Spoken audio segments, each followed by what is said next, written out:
મીઠા ઉદ્યોગમાં થયેલા નુકસાનને લઈને સર્વે કરી સહાય આપવા માંગ રાજ્યસભા સાંસદ કેસરી દેવસિંહ ઝાલાએ મંત્રી જગદીશ વિશ્વકર્માને કરી રજૂઆત।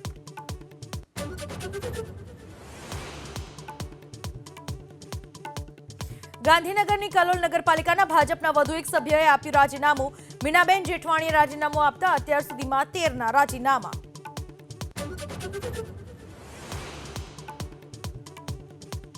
સુરતની સ્મીમેર હોસ્પિટલના મહિલા તબીબનું ડેન્ગ્યુથી મોત। હોસ્ટેલ પરિસરમાં ગંદકી હોવાના અહેવાલ બાદ આરોગ્યની ટીમ થઈ દોડતી। દારૂ અને બિયરની મળી ખાલી બોટલ।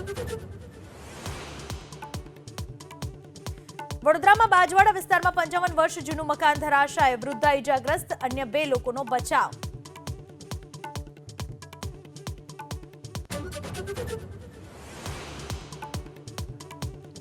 મહીસાગરના કડાણા ડેમમાં હાલ 53,975 ક્યુસેક પાણીની આવક।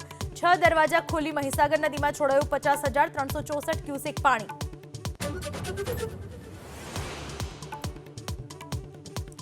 દિલ્હી દારૂ કૌભાંડને લઈ સીબીઆઈના કેસમાં અરવિંદ કેજરીવાલને સુપ્રીમ કોર્ટથી જામીન।